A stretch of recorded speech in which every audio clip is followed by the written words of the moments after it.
So good morning, good evening, good afternoon, whatever it's good for you, have a good one. And welcome back to the channel on the complete restoration, well not complete, but my restoration of my Talbot Samba GLS.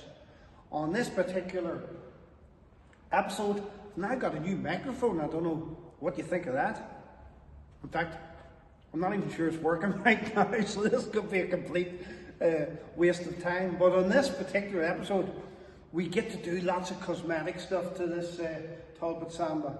Put our new gold wheels, which are a homage to Colin McRae, rally driver who drove a Subaru Impreza to the World Championship with the same colour of gold wheels as my Talbot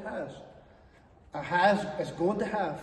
And better than that, in this episode, we clean it up, polish it up, get it to look really good, and then we get the mouton to take it from 0 to 50 and see how fast you can do that, and compare it to the other cars we've restored and put on the power of tar table. So I hope you enjoy the video, and that's it. That's what this video is all about. So I hope you enjoy the video. Moved on a bit.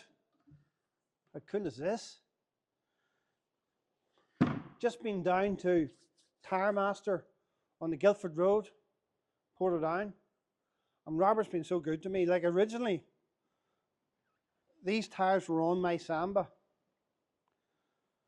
And they're called Nankang. And I just thought, well, Nankang, that's got to be a load of rubbish, isn't it? But as it turns out, Nankang's a particularly good tire. And given there's not a tremendous amount of options for these size of wheels nowadays, I decided that I'm going to clean off the blue paint that I shouldn't have put on them in the first place when I was painting the car. And I'm going to refit them. Now, Robert was tremendously good to me in Tire Master there. I mean, he took the tires off for free.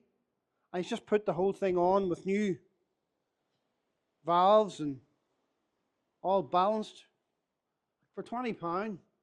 £20. I think that's pretty good. And by the way, Lucas left his Yamaha DT125R there. And what do you think of that? I mean, he completely rebuilt that. Luke's my son. Completely rebuilt that from pure scrap. And it is so much fun to drive. He's done a great job. But back to the tires. So the problem with the tires is they're not just any Nankang, they're Nankang Tour Sport. So these Nankang Tour Sports have a bit of blue paint on them. So I decided what I'd do, I'd go to W.R. Hamilton's in Portadown and buy some tire paint. I mean, it's years since I actually seen this. Not that I particularly was looking for it, but now that I've got it, my thinking is I'm going to paint these tires black with this, maybe kill a bit of that blue that's still on them, which I tried to get off, but it's not easy taking off, and see how they turn out. So, I'm going to press on, put you in a bit of time lapse, and paint these tires. What do you think of the Colin McRae Subaru Gold and the diamond cut finish? I was a wee bit concerned when they put these tires on it would all just come off, but it hasn't. They've been careful with them, or else it's just a good job. Who knows? But let's get these Nankangs painted.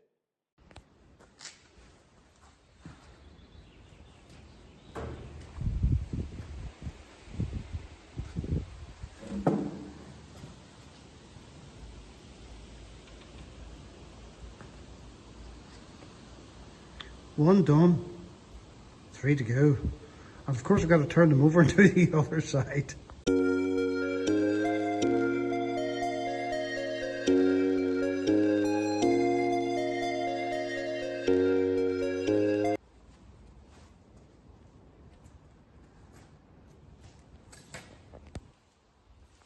So really pleased how the wheels turned out. I think they'll look amazing. even though it's saying it myself. Praise the Lord. But anyway, what I'm going to do now is a big clean day. I mean, that was last night. I just finished the wheels off, turned them over, give them another coat, and the tyres on the wheels look just amazing. So happy with them. So what I'm going to do now is I'm going to clean all the glass first of all with rain dance. And the reason I'm going to clean the glass is because a lot of times I clean the glass, or clean the car, polish it, and then clean the glass, and when you spray this it gets onto the paint, and you sort of taking one step forward and two steps back, as Jimmy Cricket would have once said. But anyway, this rain dance, I really like it. I really only caught on to it by watching a video on YouTube. A guy called Harry Metcalf, who runs a YouTube channel, really popular guy. I mean, the guy's a very wealthy man by the looks of it. He owns a massive farm and has all sorts of exotic cars, probably stuff that generally I wouldn't relate to. However, he came to Northern Ireland through Scotland on an old Jaguar, which was super cool, two-door V12, I don't know, XJR, or XK, I don't know, it was XJ something. And when he sort of got halfway here, the wipers quit, and of course it rained nearly the whole time, and he had no wipers, but he controlled his whole journey by keep pouring rain dance on his windscreen. So that's how I got into rain dance. I think it's a really good product. It'll clean your glass, and it also, when it rains on your windscreen or your glass, it just turns into small bubbles. And that's a big thing in classic cars. You know, sometimes they steam up inside and stuff. So I'm going to do rain dance inside and out. So this will be a day of cleaning the car. So I'm going to put you really on, I'll show you what I'm going to clean the paint with. I'm going to clean the paint with Auto Glim. And the reason I'm using it is I find it doesn't, when it hits a bit of plastic or something, I mean, it's not perfect, but it's not like, I used to use turtle wax, which is like years ago, but if it got on the plastic trim, it was a nightmare to get off. So, it's going to be a pretty big cleaning day, and glass, then paint, and we'll go from there. Enjoy the video. Had so much fun yesterday cleaning this car up. I mean, the colour of it's really cool for me. I really, really like the colour. I suppose you're saying to yourself, how did you get to that colour? Well, this colour is not the original colour of this car. The original colour of this car was like a blue metallic colour. I mean, beauty's in the eye of the beholder, and I didn't think it was a very good colour. It looked alright, but to me it looked a little bit grannish, a little bit old-fashioned. I wanted something with a bit more pizzazz, a bit more buzz, and originally my colour that I thought about doing this car was the same colour as the blue Ford Mustang. So I went to see my paint distributor, and he told me, well, that's a really tricky colour to paint. He says, you know, that's a pearlescent paint, it's very expensive, and you sort of need to know what you're doing. You need maybe an oven and stuff to cook it and all that sort of thing. So anyway, I said I'll have a think about it and figure out what I'm going to do colour-wise. In the meantime, just give me what I need to get to, you know, to get it to final paint colour stage. So when I bought the car originally, this was a tremendous shell in this car. I mean, it was wrap-free in that there was no holes in it. It needed no welding. I welded nothing at this car. I mean, you've seen the videos of the underneath of it and stuff, and it was it's really solid. And I mean, if it baked in protective coating now, and it should last for years and years and years. However, the whole surface of the car was covered in rust. I mean, I remember back in the 80s, my Talbot Samba, I actually thought as the year progressed and the winter came in, that around the doors you could feel it like getting a little bit rough, like nearly like there was a little bit of water in the paint. So they weren't tremendously well painted from the factory. So this car was covered in surface rust. So what I done was I got one of them 4-inch angle grinders and a mop, and I ground the whole car, all the rust off it. I mean, I couldn't get the rust completely off it. My thinking was, Melvin, if you take this completely down to bare metal, the metal's going to be actually too thin. So what I done was I got it down to nearly bare metal, any rough rust more or less taken off it. Then I give it a coat of Hammerite Kursk. And Hammerite Kursk converts the rust, and within you know, I can't remember, 3 hours or something, you're supposed to have it painted. So it turns it a sort of blacky bluey colour. So it turned a sort of blacky bluey colour. So I asked my paint distributor to give me a etch primer to protect it, to stop rust coming through it again as best as I could. So he says to me, what colour do you want? I says, any sort of blue, because the car's going to finish up blue of some description. So he gave me etch primer in blue, and I sprayed the whole car on the etch primer, and when I finished it, I really liked it. In fact, this colour is not any special colour. This is just a basic etch primer solid colour, but I think it looks really, really cool. I really, really like it. So that's how I finished up on that colour, and the car, in my opinion, looks really good. Now, what I wanted to do was put the wheels on it today to see how it looked, but I don't want to do that until I have the spotlight brackets, you know, to get the whole pizzazz, the whole bajing, or whatever you want to call it. So the spotlight brackets that I have on here require the final spotlight brackets to make the spotlights fit in the front and look right. Now, we designed new ones that'll do for now, and we'll fit them on. They'll be solid, they'll not be vibrating, and I want to put them on and get the whole pizzazz bajing thing, you know. But this car is just so special to me, you know. It's just super cool. I really like it. And I suppose beauty's in the eye of the beholder, and for me, I think it's so cool. So anyway, today I'm going to work at cleaning the car out. I've the outside of the car done, and I want to clean the whole thing out and have it looking really nice. So that's what I'm going to do today.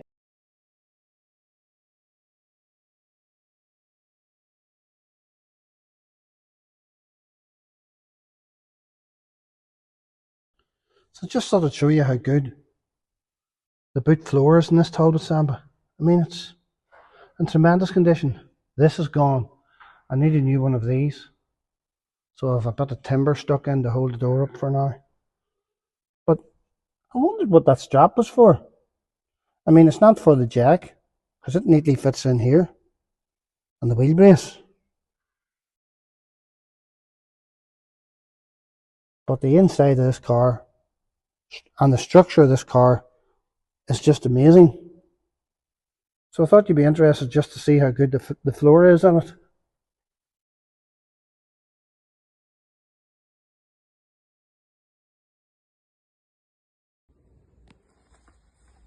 So that's the mat back in. I'd like to fix this thing here, which is a boot cover or whatever you want to call it. Normally the holes cut in them for speakers, but this one hasn't. Now the car that I had that relates to me back in the 80s was not a GLS. This is a GLS. And being a GLS, it has some stuff that my car didn't have. It has electric windows, number one. But one of the big things it has, which isn't necessarily big, but it's big if you're 17 and it's 1982, it has a rave counter. Now back in 1982, I bought a rave counter out of a shop in Portadown called Drive Right. Now Drive Right was a specialist shop for aftermarket sort of things that you could jazz up your car with. You know, you could have got a fairy dice or leopard skin seat covers. You know, there's a whole row on the wall that was like suits hung up, only there were seat covers. That was the whole go and the whole fashion back then. And I went into that shop one day and bought a rev counter.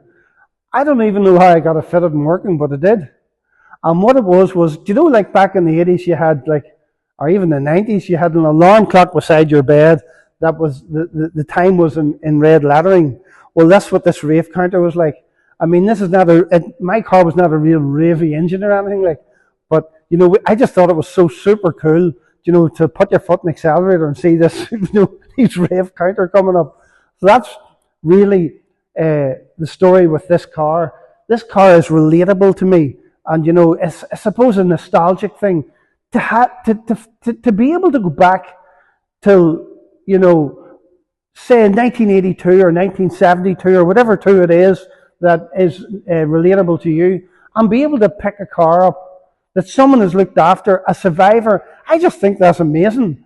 And I really enjoy working at these cars. And people say to me, say, Melvin, you're working at these cars. What are you going, like, how are you going to make ends meet, or what are you going to do? Like, how are you going to, look after yourself and stuff like that? Well, essentially, I decided this year, 2025, what I was going to do was I was going to work at my cars. Now, I'd always been a good starter, but not a good finisher. So I decided I'd call my channel Finally Finished Classics. And what I would do was I would finish everything I started. So that's why I'm finishing these cars. And that's why every car I've done so far on the channel, I've finished.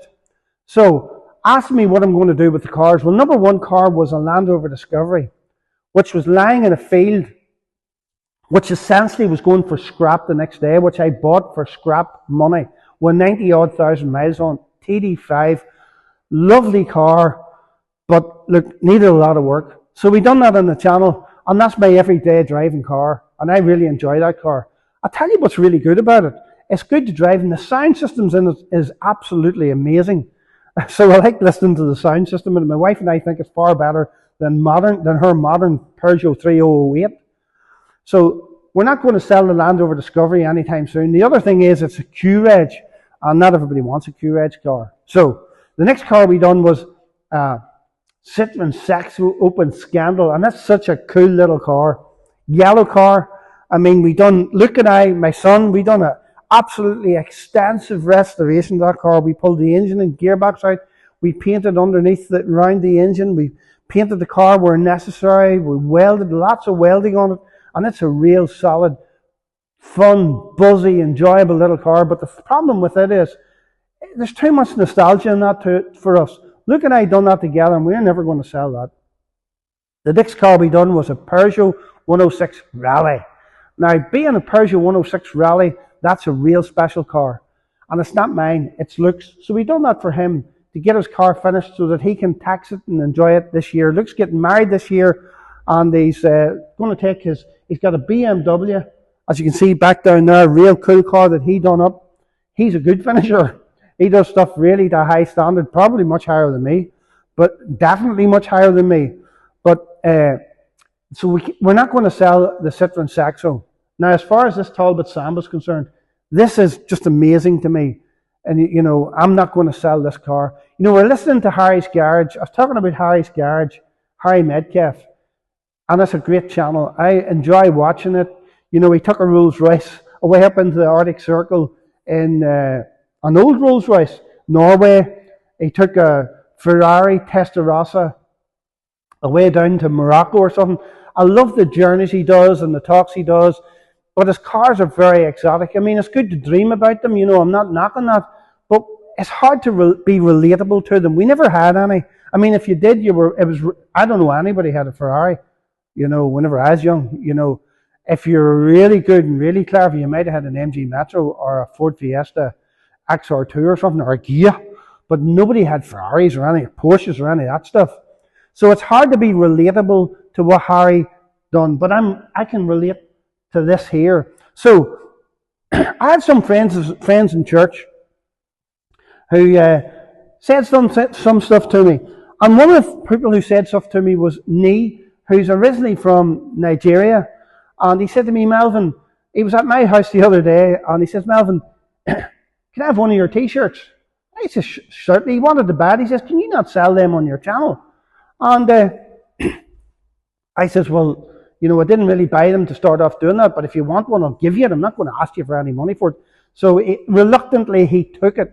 But he says to me, you need to think about selling some merchandise on YouTube and put it out there. And I says, I'm only a little YouTube channel. For me to put it out there, so it could nearly be a laughing stock. But then a farmer come to me about 6 months ago, and he was very funny, and he always come out with these really good, profound sort of statements. And one of the statements says, Melvin, did you ever hear about the fella who started nothing? One of those ones makes you think about things, started nothing. So I'm going to put it out there. If you think it's viable for me to, sell a t-shirt or sell a hat, not that, I want to put my brand out there or anything, but it's certainly sort of just to, support the channel and help me do what I'm doing. I'm enjoying what I'm doing, and hopefully you've enjoyed some of the videos. Just getting the spotlight set here. I'm very blessed.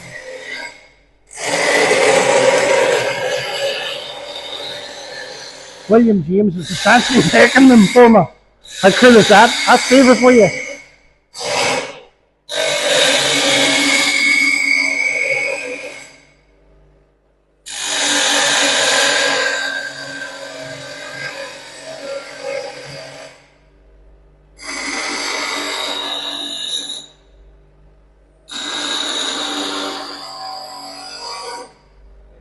Hey William, are you using the safety squints?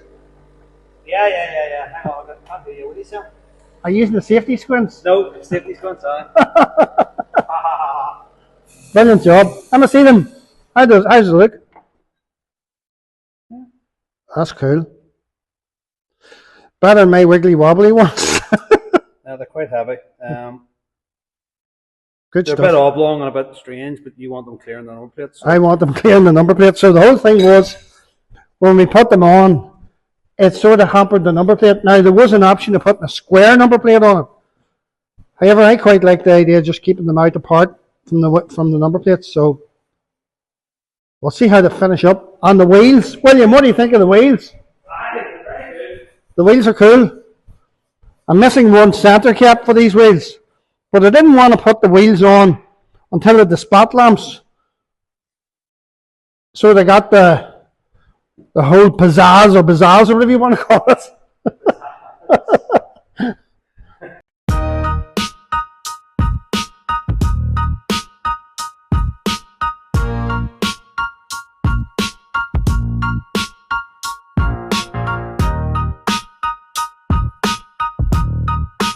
So that's the CB's fitted. Williams brackets are just so cool. I mean, I just need to give them a little bit of a clean. But I mean, once these wheels get on it, I think we're going to get the pizzazz. What do you think, William? Pizzazz. Oh, class. Great job. So happy about that. Been waiting for that for about a week to just try and get that right. And I'd made all sorts of wibbly wobbly stupid ones and crazy designs, but these straight. The way they're straight at the front there, no way I was going to cut a little bit off them. Yeah. It looks far better now, the way it lines up with the bumper. So, class. I mean, if anybody in the Samba Club needs a bracket, we'll cut one out in cardboard and sand it over and they can make one.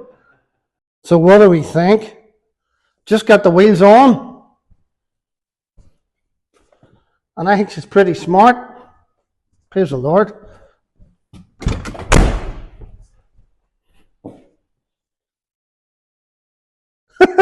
Non-kangs, huh? Tanya.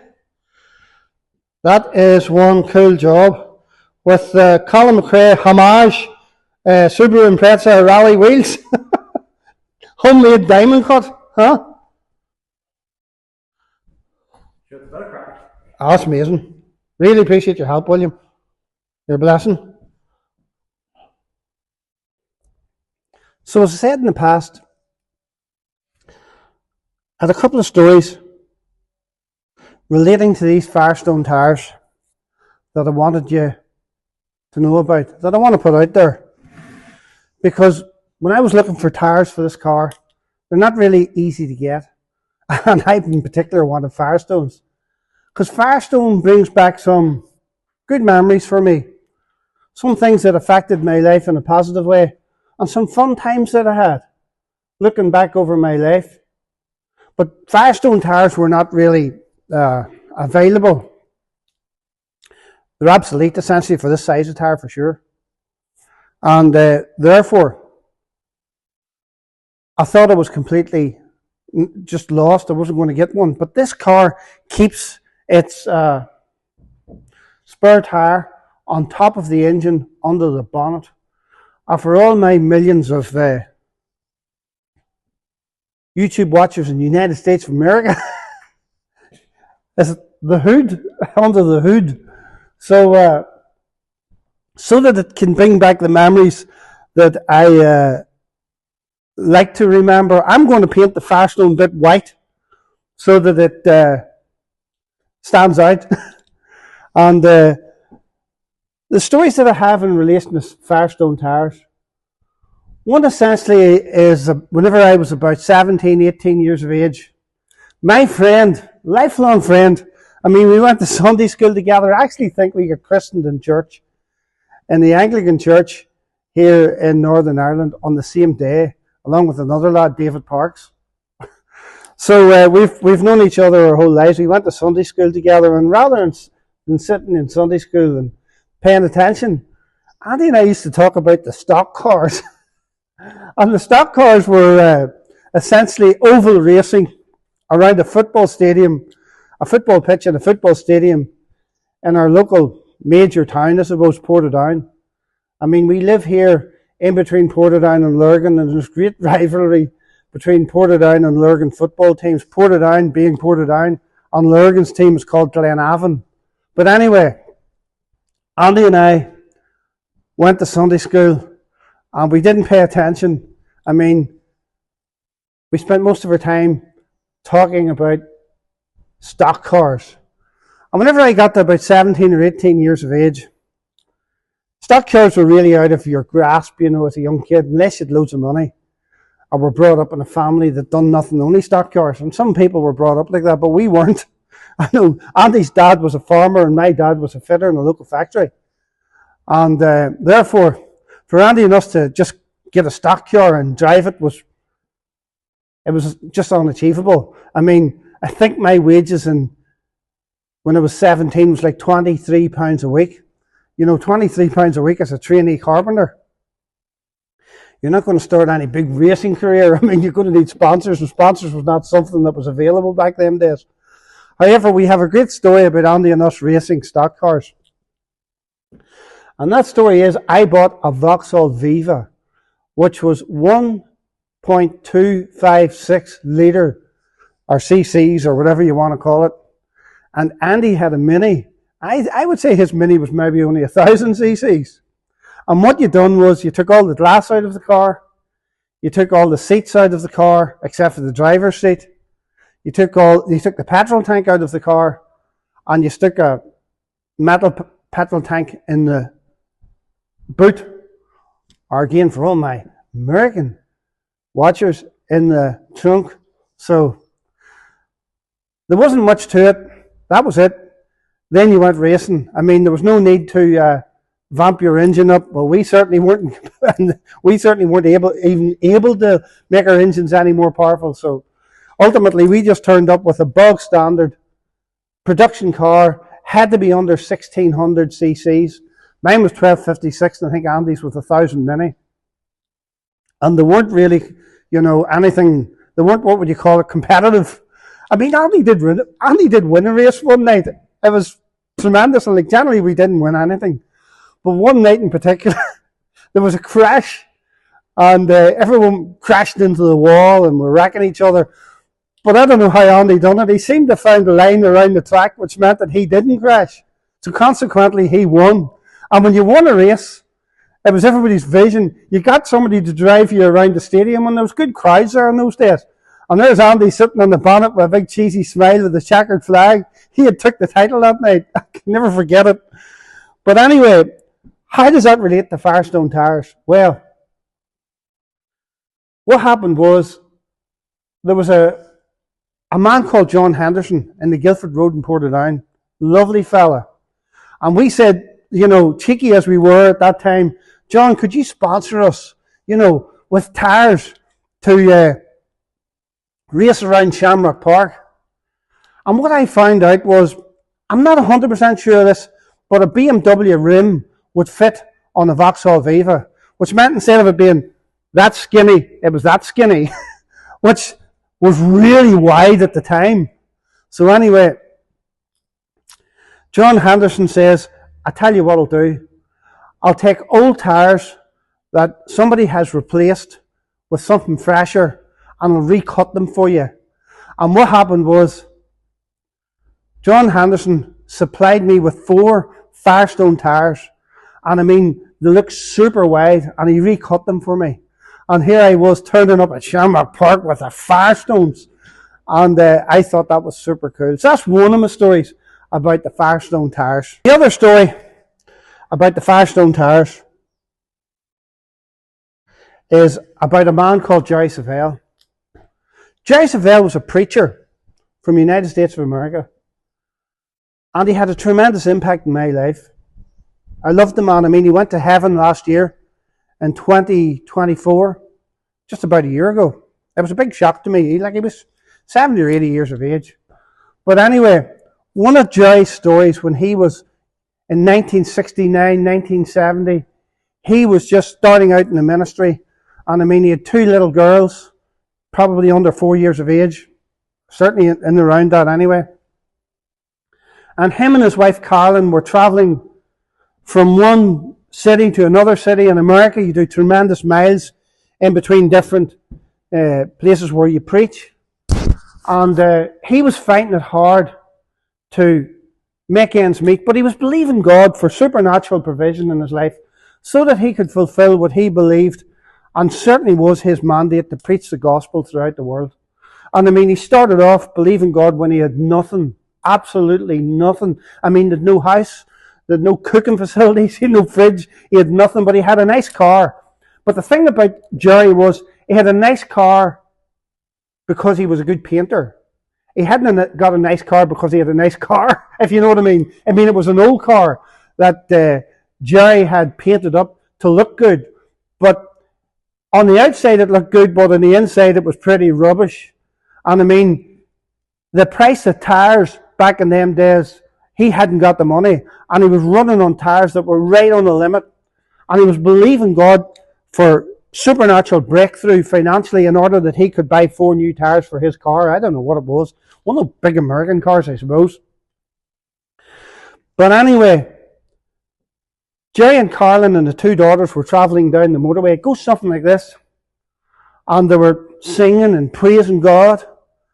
And all of a sudden, this lorry comes flying past them at far too fast.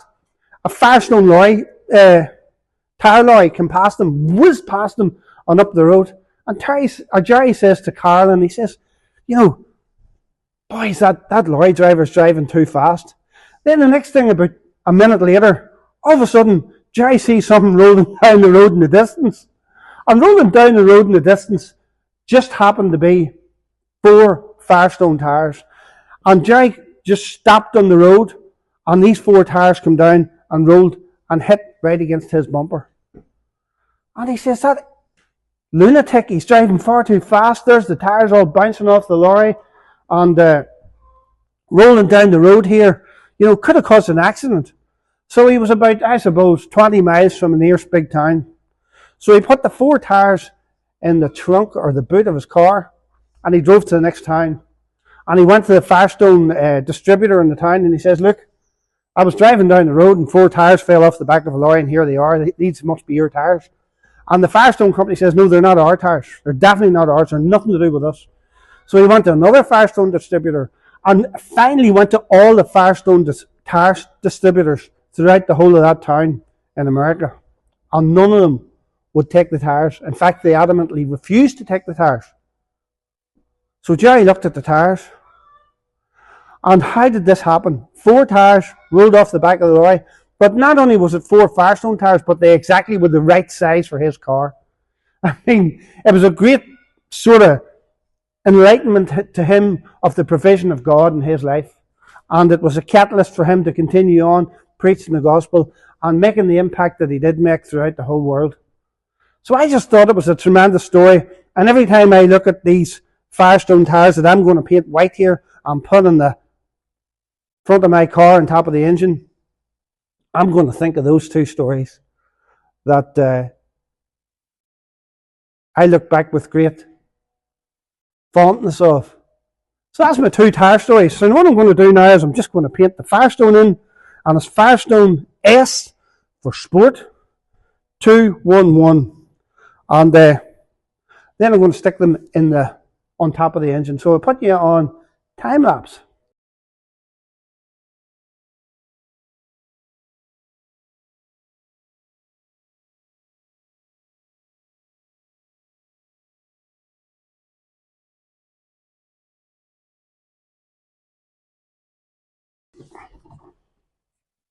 So that's it.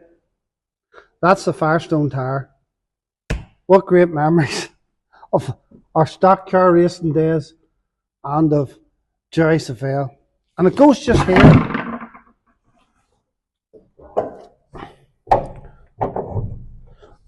Under the bonnet or under the hood.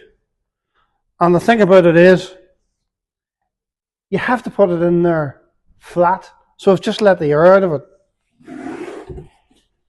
And it sits just like that. How good is that?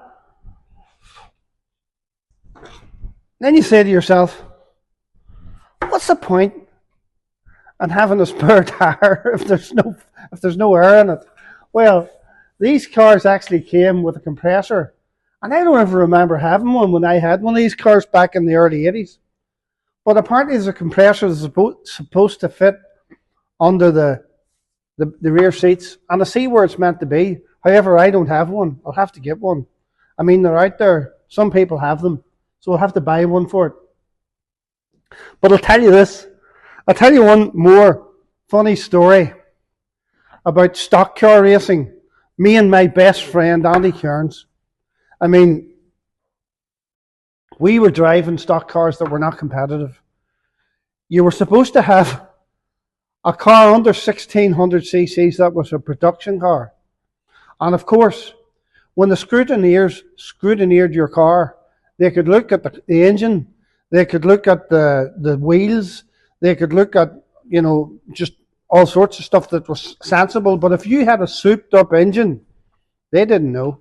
There was no way of knowing. I mean, they're not going to strip down, the engine of a car to find out if it's been high lift cam and all sorts of stuff that people do to make their cars faster. So they just don't know that. And we didn't know that. But after many years, we found out that a lot of people had Fords with very fast Ford engines in them. Because Fords was easy to make fast. And I mean, if you had any money, you could do it. They were very adaptable. And there was tons of stuff out there to help you to make a Ford very fast. So Andy and I weren't real competitive. And one night I was racing Andy's car. For some reason, we didn't bring it. I mean, there was some minor thing wrong with it that we couldn't bring it. He had a Mini, 1000 cc's. And I had a 1.256 Vauxhall Viva, as I said. So anyway, the first race happened. There was probably 2 or 3 races an evening. And there's big crowds at Shamrock Park watching it these days. Maybe a couple of thousand people. Well, anyway, as it transpired in this race, I wasn't going particularly well. The engine was missing or something. It wasn't going well, but I was finishing the race.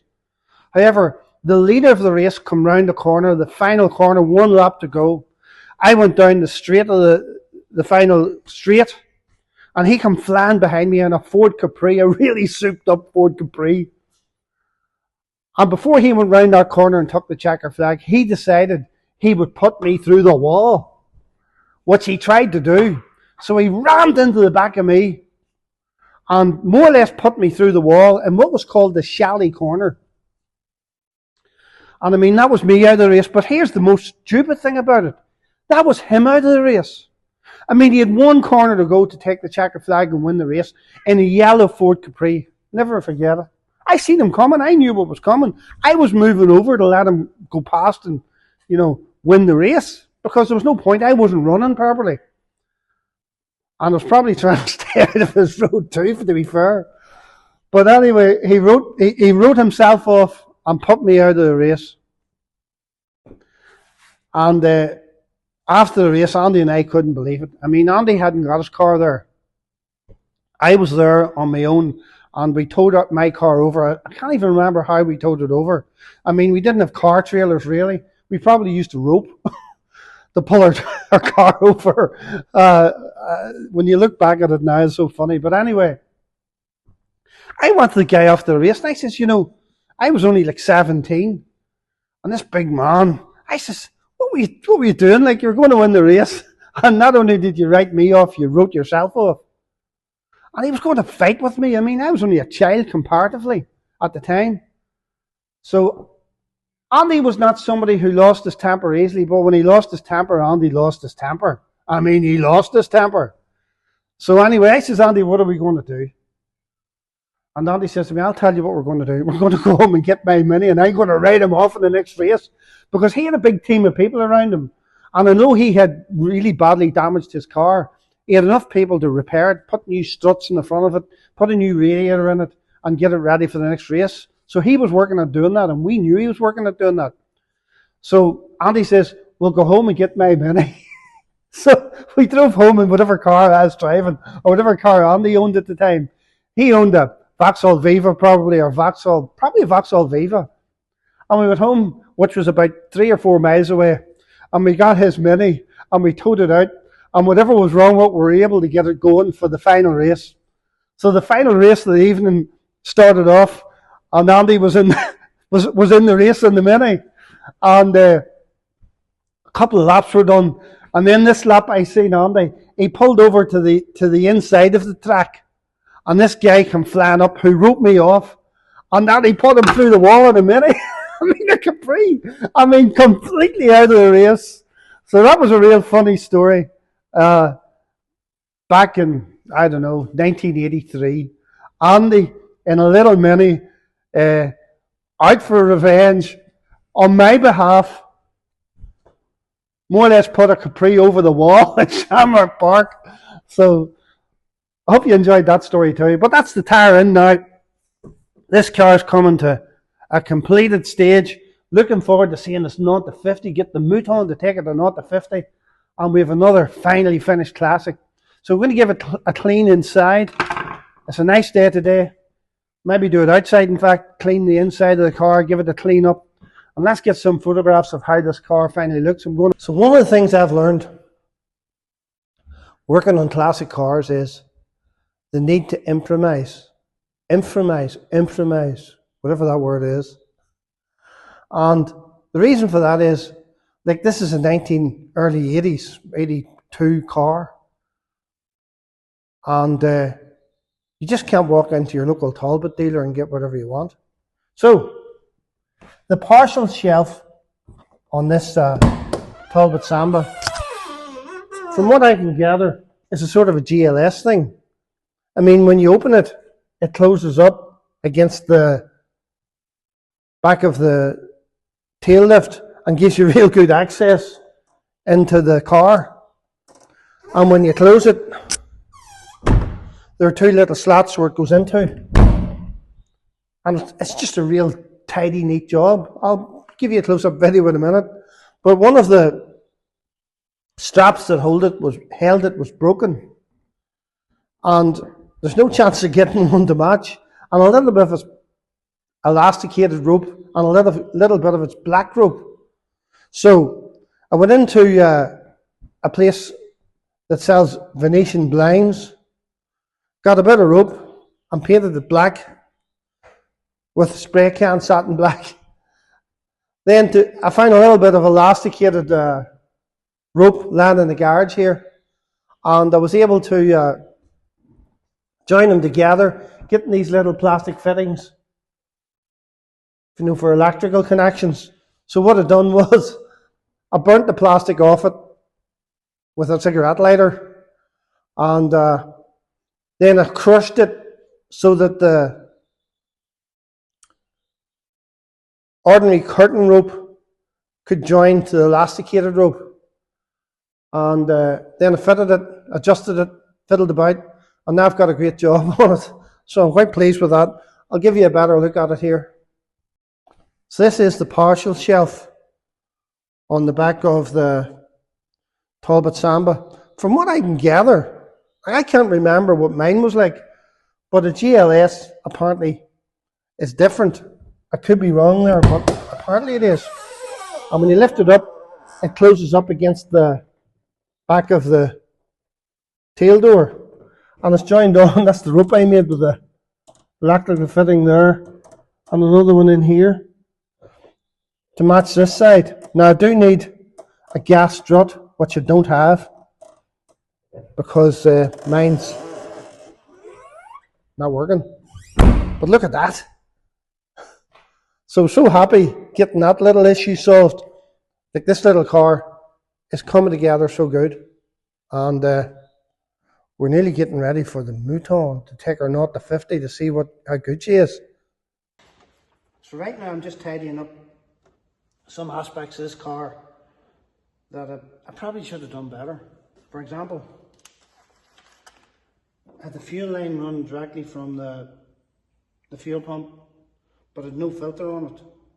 Plus it was coming over the top of this bar, and this bar supports the spare wheel.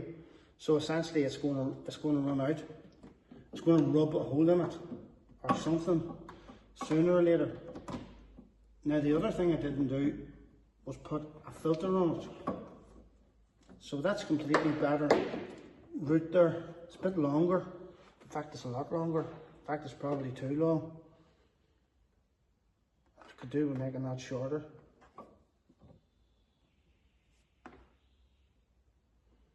So maybe just will make it shorter.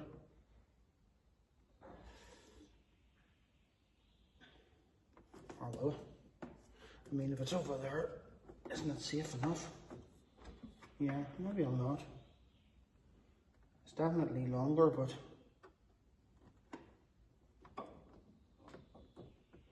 trying to figure out what would the problem with that be. Well,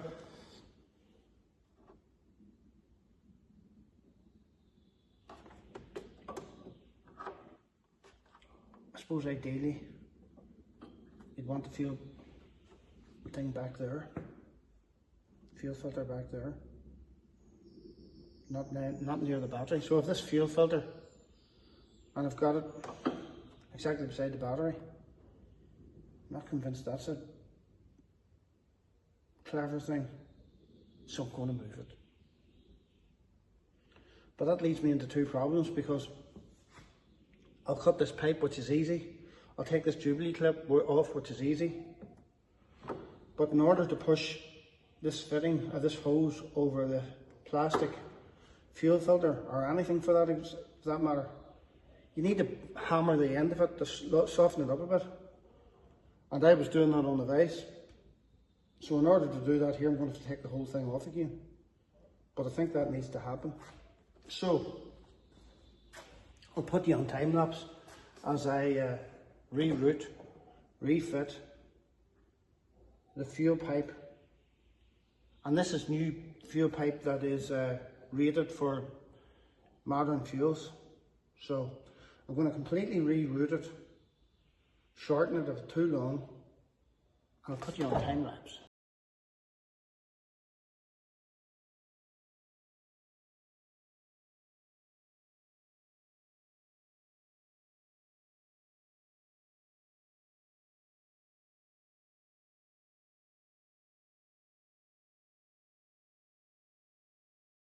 I've rerouted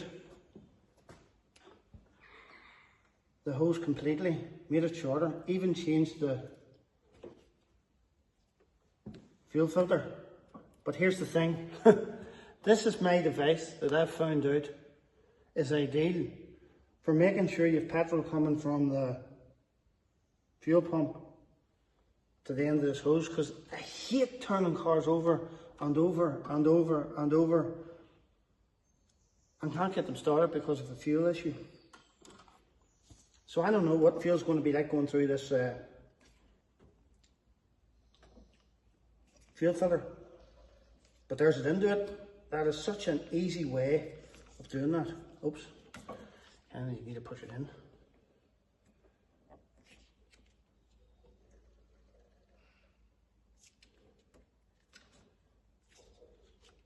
This is quite a large fuel filter, so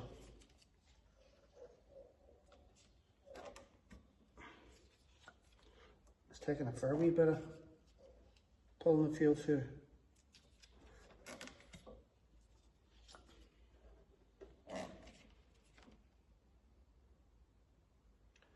So that's fuel now into the end of the line, and the fuel filter looks half full. So what I'm going to do is now I'm going to connect it up. That'll evaporate away there. It's only a little bit. About 10 pounds worth.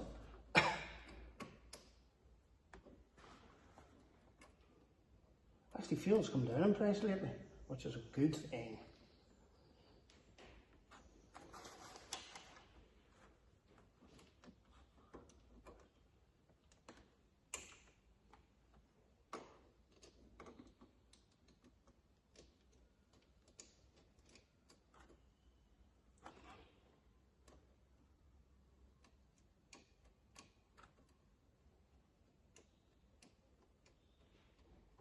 So originally the lines on this were not suitable for the new modern fuels. But the other thing is, the old springy Jubilee clip style boys, thingamajiggies, just didn't do anything. I mean, the fuel was leaking here at the carburetor because there wasn't enough tension on it. Just over the years, as it lost its ability to seal that joint. So that's it. Pretty tight. So the thing is now, we'll start.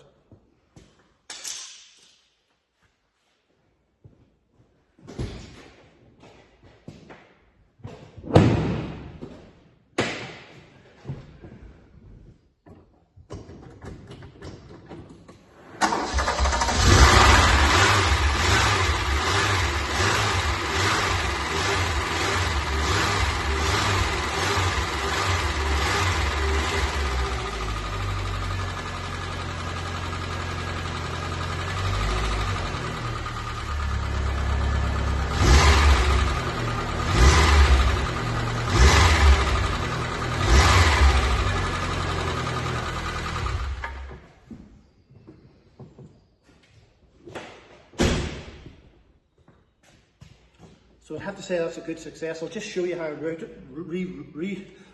this. This sounds like a loyalist parade that had to be rerouted or something in Northern Ireland. That's the last time rerouting was a very famous term in Northern Ireland not so many years ago. But anyway, let's have a look. So that's the fuel filter coming from the fuel pump into the carb. I had it sitting with a short hose on top of this, coming through here and on top of this, which didn't work because the spare tire, my Firestone, was sitting there. So it seems to be running fine. I don't see a lot of fuel in that pump. So what I want to do is do a bit of driving in this car today. So this is not the correct battery. This battery doesn't actually fit and you can't get it clamped down. So I'm going to figure out if I put the correct battery in some of my other cars. So right now I'm going to look at changing the battery to a more suitable size. This one's just too big in here. And put some fuel in it, some fresh fuel, a couple of gallons, and take it for a run. But what do you think of them spotlights? Cool or what? And what about these brackets? Really great job. William James was persistent in getting it right, I'll tell you that much. He's a bit of a perfectionist. But if you look in relation to the number plate, I would say that's pretty good and real cool. Action. So, it's another summer's day here in Northern Ireland, a Saturday morning. It hasn't stopped raining for 2 days. So, I said to myself,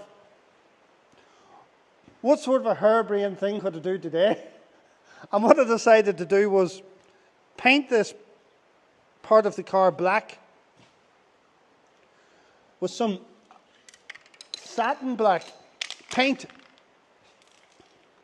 And the reason I'm going to do that is because it's not a tremendously good paint job here. But I mean, it's not terrible. However, I want to see what it looks like with this black paint. I did mock it up with some insulating tape earlier on, and I thought it looked sort of cool. And then I went off the idea because I thought the car looked really well without it. But since it's raining this morning, it seemed like a good idea. And the second reason I'm doing it is because I've got Freddie Spielberg here. Freddie is a Christian man from Egypt, and he's over here working in the movie industry, Christian movie industry. And we spent a bit of time with me here this morning, and he's recording this video. So I feel like a real YouTuber now. However, I'm going to give this a good shake up and paint this satin black and see how it looks. At the end of the day, if it looks absolutely rubbish, I can always paint it blue again. Although that would be a lot of work, wouldn't it? And I'm only doing the one side because there's no point in doing the both sides and having to paint the both of them again. So I'm going to give this a good shake up and see how it turns out. So this is it. There's no going back now. A little bit apprehensive. I mean, doing all this work to make a mess of it wouldn't be clever. So here we go. Now, Freddie's not altogether real impressed with my curve here, so there's no real way of knowing how good or how bad it is until the masking tape comes off. However, I'm optimistic it's going to be fine. You had to be optimistic, like.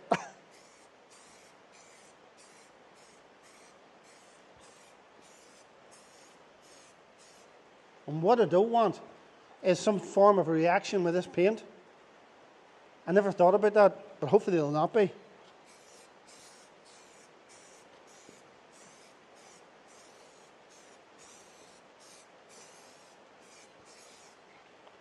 So that's the first coat. I'm going to give it about 3 or 4 coats. And then we'll take the cover off to see what we got.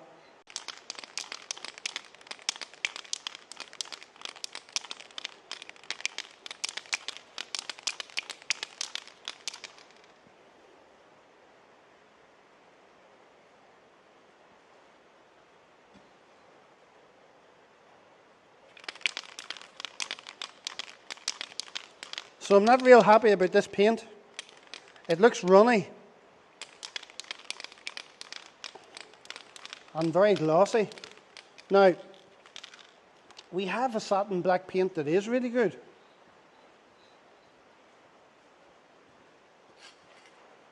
And has proven to be very good. However, I ran out of it. And I might need to sand this back and go and look for some of this because I'm not happy about this paint at all.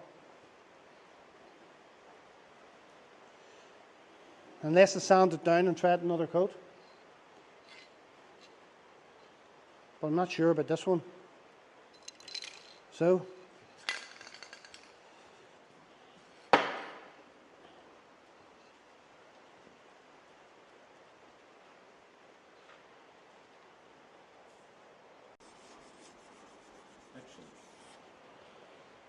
well, my paint job has not been very successful, but I'm very keen to see what this is going to look like.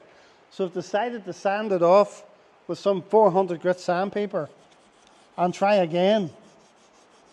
It might have been that I didn't sand it well enough the first time, and it might have been the paint was just rubbish, and it might be that the weather's not good enough. I mean, it's done nothing, only rain for 2 days solid here. So I'm going to give it another go anyway. With satin black paint I bought from Halford's Own. And we'll see, does it take any better?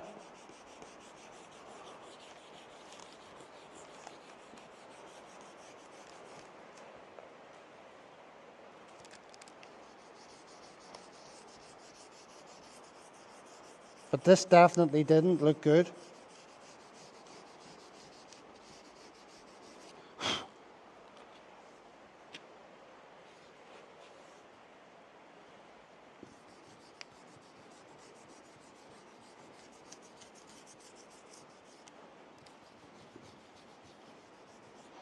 Right now it feels like I'm making a complete mess, and I might be.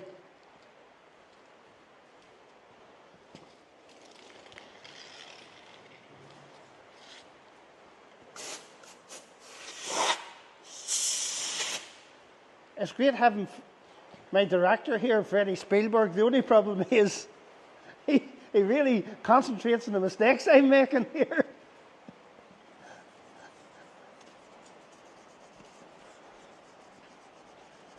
I mean, did you ever start something and think to yourself, what am I doing? Why did I even start this?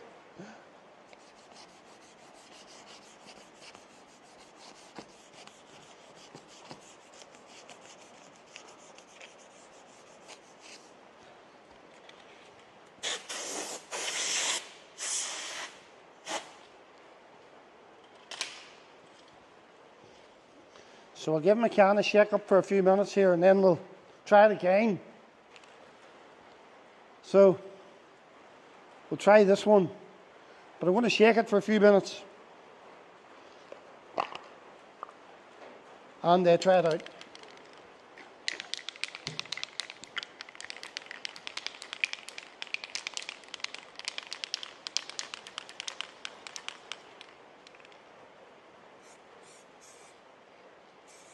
Seems like it definitely dries quicker.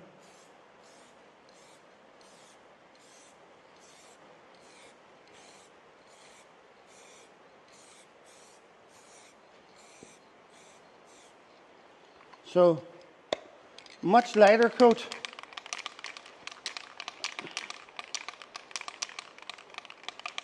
For sure. Already it looks like a much more forgiving paint. What I mean by forgiving, well, more suitable for a not professional painter.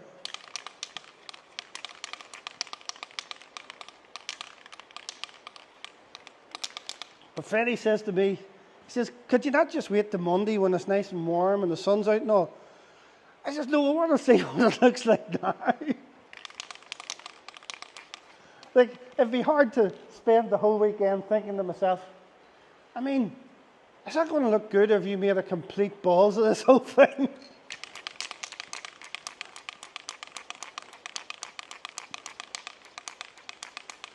Like, you want to know, don't you?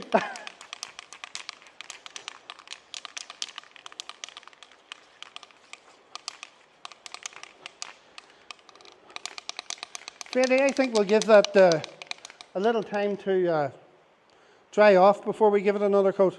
And we're going to get something to eat. That'd be a good idea. So, it's dried up reasonably well. And I'm excited to do the big reveal.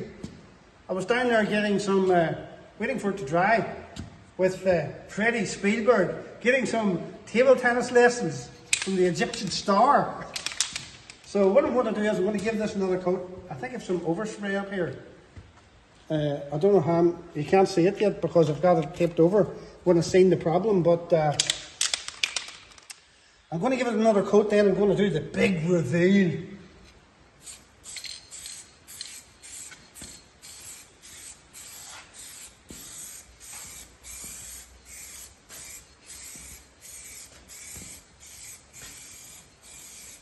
Oh boy, that's got to be good for your lungs, that stuff. So, what is this going to look like?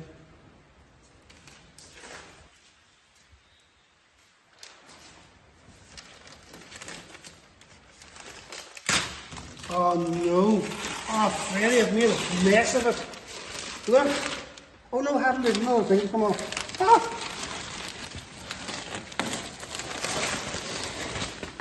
There's an overspray. I didn't see that. I'm going to have to deal with that.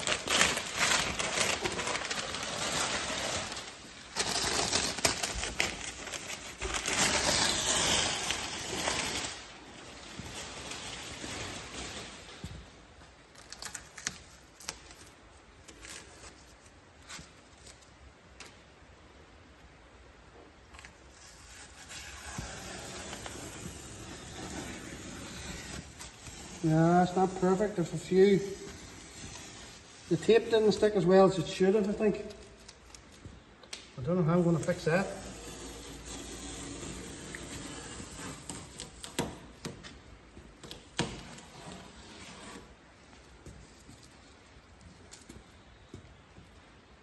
And there's some overspray in various places. here, which is not good.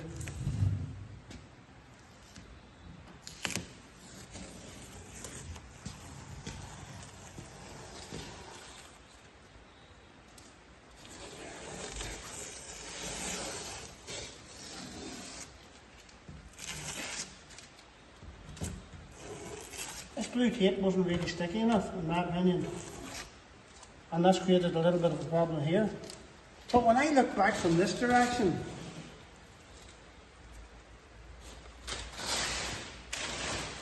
from here, I think it actually looks alright.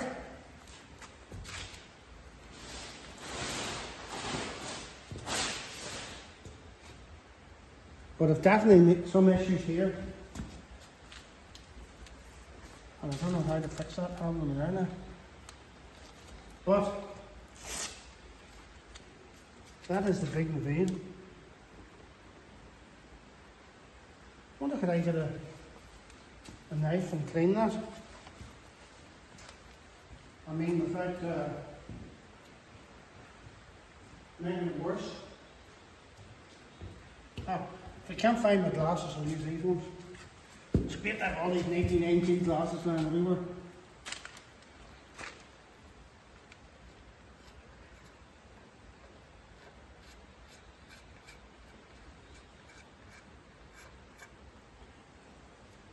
There's another big one here.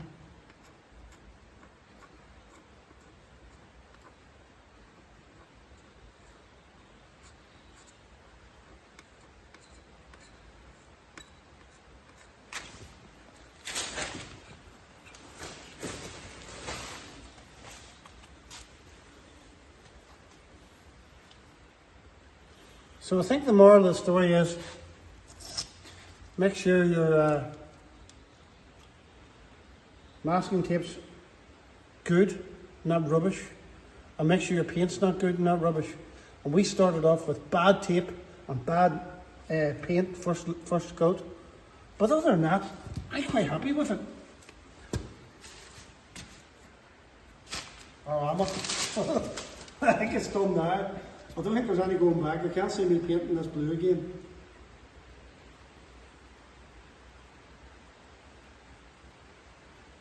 I think the jury's out, but I'm going to run with it anyway. I didn't see much point in videoing me doing the exact same thing on this side as I've done on the other side. I mean, I haven't got this perfect either, but it looks alright. It was funny the other day whenever I had Freddie Spielberg here. We had a lot of light on it because Freddie is a professional cameraman. He's a professional filmmaker. And he had to get everything right, which was cool. I mean, it's good to have things right. But when he took the lights off it, I said, Freddie, it looks better with the lights off it. He says, yeah. He says, you could always drive it in the dark. So he wasn't saying a whole lot for my paint job, but this is the big reveal on this side. So let's see how this has turned out.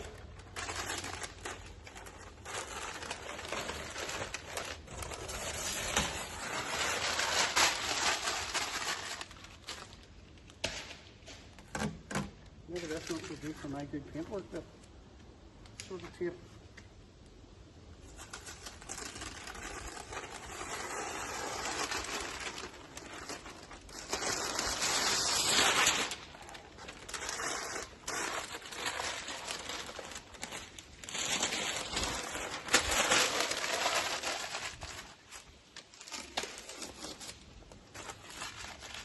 A little bit overspray there.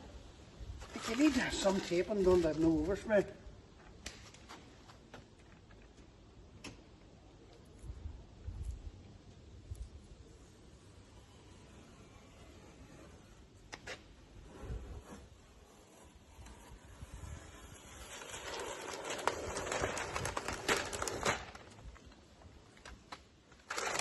Hard to get it tight.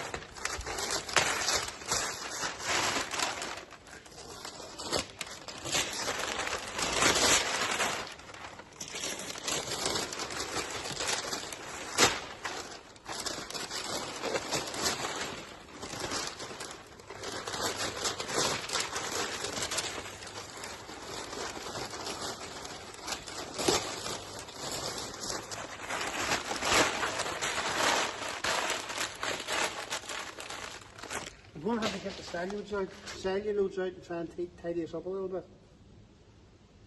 I mean, that blue tape doesn't seem to seal it well enough.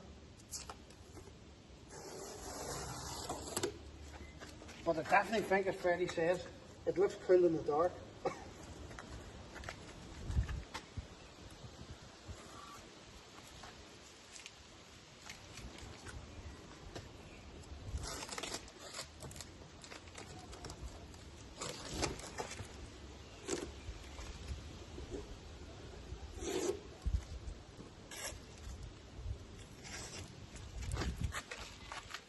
That's it.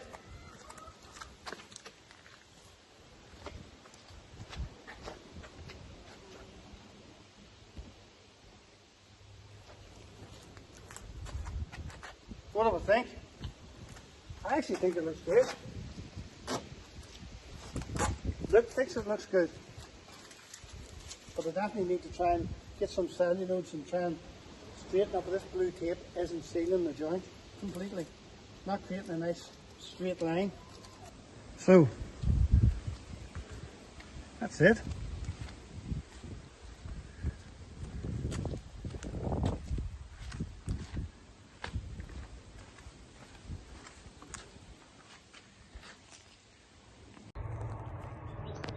So did a little bit of a clean up today on the Samba, and I must say, this car, for a 40-year-old plus car, the original seats are tremendous. Even the carpet's really good.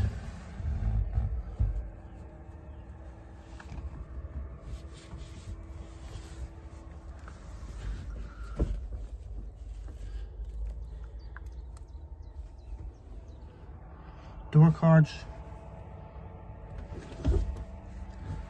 just even the pedals. It's clear it's a low mileage car. Some tapes, some music.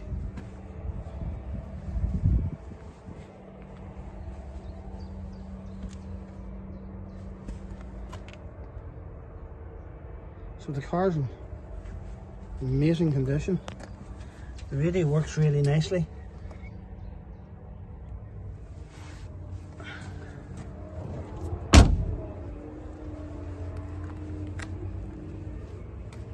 As it just looks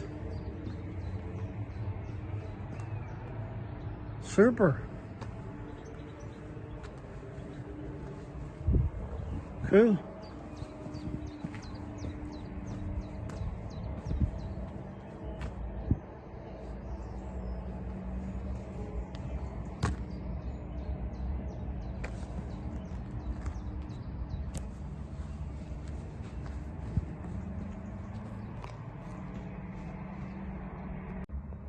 So now that this car is clean and looking really well, there is one thing I really wanted to do, and it is the traffic light air freshener. How cool is that? Huh? I've just pierced it. Not really smelling enough of it yet, but I'm going to close the door, leave it for a few hours in this hot weather. We should be back to the 80s for sure. So we've just come back from a tremendous show day in what I would call the premier show event in Northern Ireland, in the beautiful village of Rostraver on Carlingford Lough, in the forest park called Kilbrony. Stunning location. I mean, the weather was amazing, and like some of the cars that were there today were just absolutely marvelous. But it was a pleasure for Luke and I, and Daniel and Rebecca. Luke is my son, Rebecca's his fiance, getting married next month, praise the Lord. And Daniel, who is a close friend of Luke's. But we had a tremendous day in Rostraver, Kilbrony Classic Car Show. I mean, I've been to England to classic car shows in the National Exhibition Centre in Birmingham, and it's tremendous, but nothing compares to Kilbrony. I mean, in Northern Ireland, The amount of classic cars we have is just absolutely awesome. And today we took the Citroen Saxo Open Scandal and the Rally, and also Luke has a, a BMW. We took it as well, supercar, and we had a wonderful time. I mean, the weather was outstanding. Driving along the coast road from Warren Point to Rostrava was stunningly beautiful, and with some great fun and great. There's good roads to drive there. I mean, they're not motorways; they're sort of drivable drivers' roads. And these little cars, the Citroen Scandal and the 106 Rally and that BMW, absolutely love that sort of road. They're such a pleasure to drive on. But one of the things we decided to do, and the vision that we had, was when we complete a car, it gets to go on what I call the wall of life. Used to be cars parked there before that were just wrecks that were dead and never looked like being resurrected. Now, we resurrected this Citroen Open Scandal, which was ready for the scrapyard. And just one day before it was about to go to the scrapyard, we resurrected the Land Rover TD5 Discovery. And it's a nice one with 90-odd thousand miles on it. Automatic gearbox was originally giving me a bit of bother, but as you've seen in the video, we got it to go. And the more that car's been driven, the better it gets. I'll give you a look at these cars. So, that's the Open Scandal, the 106 Rally, and the Talbot Samba GLS, and the Land Rover Discovery TD5. What a beautiful car this is as well. I mean, lying in a field, ready to go to scrap. It's a beautiful car. The sound system in it is absolutely immense, and it's actually getting better and better to drive. I suppose with being parked in a field for 6 years, it needed a certain amount of freeing up, but driving absolutely beautiful now. The Land Rover Discovery. Wee bit tricky to insure because of this registration number, but got it insured in the finish. Around a few circles and eventually got it done. Couldn't get it on classic insurance, they're real afraid of them. And this is the Talbot Samba GLS, which we have just resurrected. I resprayed this car myself. It's the first car for resprayed. I mean, the colour is amazing. However, you know, the respray has no runs or nothing on it, but it could probably do with a little more compound, what would you call it? Compound rubbing down or whatever it is called. Inside this little car, cleaned it out the other day. And the seats and the dash is absolutely immaculate. I have the helmet sitting here because the Mouton is coming to test this car. Take it for a little run and see just what it runs like. But the Samba is absolutely tremendous to drive as well. And this is my wheels, diamond coat, homemade diamond coat operation. That one's not the best because I marked that and touched it up. Let's look at one of the better ones.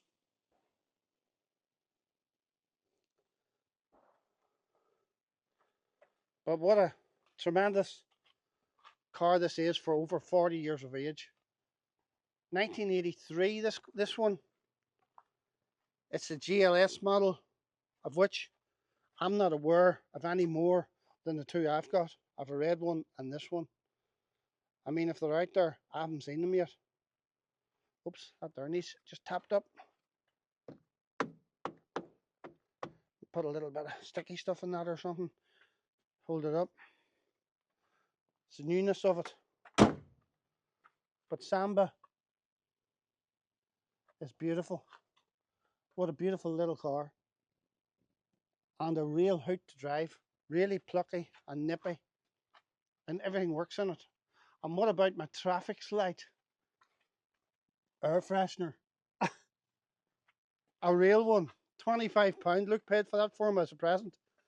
And isn't this car super? I mean, we were at the show today and people absolutely loved this car. The only one there, a Peugeot 106 Rally, and it is in amazing condition. I mean, we restored this car. Luke really restored this car. My son, Luke, done a beautiful job of it. Original car, original engine. It's a 1.6 variant. Blue carpet.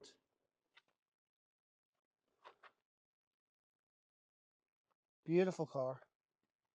And such fun to drive. What a hoot to drive.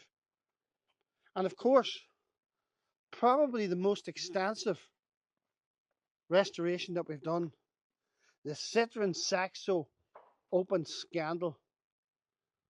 The video in this here, we took the engine out, resprayed around the engine bay, done a little bit of paint work, a lot of welding, but this has turned out to be a lovely, lovely little car and such fun to drive.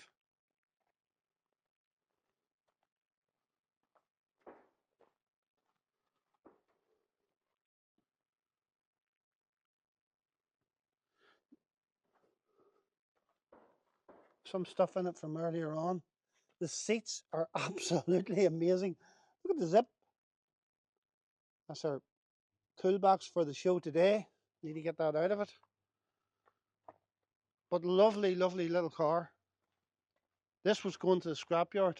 I mean, it was for sale on Facebook Marketplace for just about ages because it needed a lot of welding and a lot of work. It was quite hard to sell. But it's turned out to be a lovely little car. Everyone today at the show really liked the roof and the seats and the colour. I think they've done them in yellow and green. But this is the finally finished classics wall of life. And after 6 months now of working at this channel, we have a new addition, and this is really the Samba's day. The CBAs on the front are so cool. I mean, not only is the CBAs spotlights, but the original lights, our French lights, are also CBs. So, keeping in tune with the original specification, I suppose. But wow, this car has turned out so beautiful. The colour just really suits that car.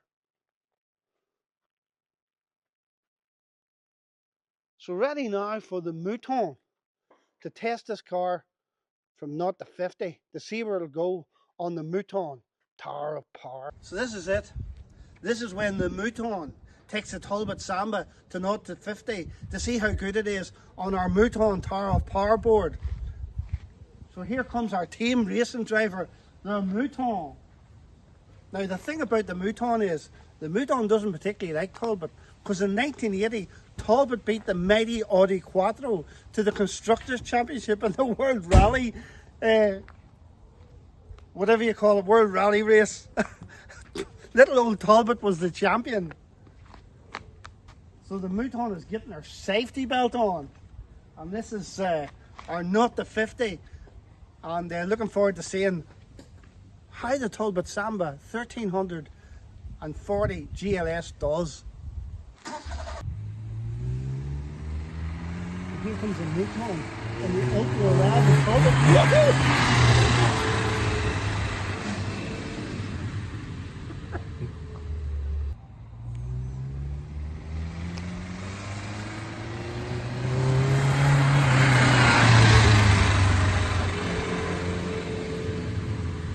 So we've given our Samba, the Mouton, Power of Tower test. And you'll notice we've actually learned to spell Mouton. So looking back, the fastest car by far was the Peugeot 106 Rally at 6.55 0 to 50. Followed a long way back by the Citroen Saxo Scandal at 13.26. Then the Land Rover Discovery TD5 Auto, which wasn't too sharp and is our slowest car so far, at 13.71. But how did Michelle do with the Talbot Samba 1346 GLS? Well, we sort of thought, given this car's 1982, bit dated to say the least, it was going to be really slow, but it wasn't. In fact, the Talbot Samba done it in an amazing, shocking 6.72. What a time for the Samba. I mean, we had to run a few tests to see if it was genuine, and it's absolutely genuine. So that's the Tower of Power, and that's how the Samba competed with the rest of our finally finished classics. So I thought you'd find that interesting. The Talbot Samba is fast. So we've come to the end of the 4-part series on the finally finished classics Talbot Samba. I mean, lots of people have been a great blessing to me. I mean, I didn't do it on my own. In particular, Seamus and Pat in South Armagh, who were a real blessing to me. Trevor Weir, Trevor Aston, Luke, my son, and many other people, but no one more than William James. So I'm very grateful to everyone who helped me in the restoration and the completion of this Talbot Samba. I mean, it was a boyhood dream to get a Talbot Samba again after I sold mine. I mean, I sold my Talbot Samba and thought to myself, I'll get a Capri, and the Capri will be amazing. I mean, the Talbot Samba's a load of rubbish. I was listening to people who didn't know what they were talking about. When I bought that Capri, I mean, it done about 3 times more miles to gallon than a Talbot Samba. It wasn't as fast, it wasn't as nimble, it wasn't as agile, it wasn't as comfortable. I mean, it was like driving jelly on a plate. It was a 1600 GLS Capri, GL Capri, but it didn't compare to my Talbot Samba, and I've wanted one for all those years since that, because I so much enjoyed it. And this car is special. I mean, it's completely shocked me in the 0 to 50 Mouton Tower of Power. It is so fast and such a nice car to drive, and it is now finally finished. It's been on the Wall of Life. It's done the Mouton Tower of Power, and I think it looks just so cool. It's even got the traffic light air freshener, which is class, and it's just starting to perfume the whole car, and it brings back so many memories. So I hope you enjoyed this video. I mean, it was a pleasure doing it, and it's a pleasure seeing the fruits of our labour and enjoying them. I hope you like my wheels and all the difficulties that I came up against, and maybe you can learn something from it as I have. But anyway, thank you for watching, and look forward to seeing you very soon again on Finally Finished Classics. So for me, here in County Armagh, Northern Ireland, God bless you.